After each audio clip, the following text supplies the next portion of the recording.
இந்திய இராணுவத்தின் முதல் பெண் கேப்டன் இலட்சுமி. சிறுவயதிலிருந்தே சுதந்திர தாகத்தை தன் தந்தை சுவாமிநாதன் மூலம் கற்றுத் தேர்ந்தார். படிப்பில் கெட்டிக்காரியான லட்சுமியை தந்தை சுவாமிநாதன் ஒரு ஆங்கிலேய பள்ளியில் சேர்த்தார்.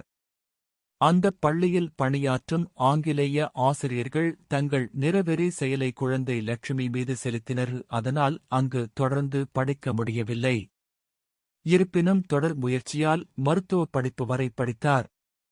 அவரது திருமண வாழ்க்கை கசப்பானதாக உருவெடுக்க சிங்கப்பூர் சென்று அங்கு தனது வாழ்க்கை தொடர்ந்தார்.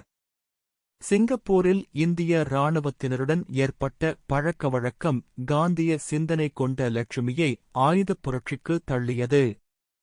இந்திய இராணுவத்தில் தன்னை இணைத்துக் கொண்ட லட்சுமி தனது வீரத்தாலும் விவேகத்தாலும் இந்திய இராணுவத்தில் முதல் பெண் கேப்டனாகவும் உயர்ந்தார். ஜான்சி ராணி ரெஜிமெண்ட். 1988 இல் இந்திய அரசு இவருக்கு பத்ம விபூஷன் விருது கொடுத்து கௌரவித்தது.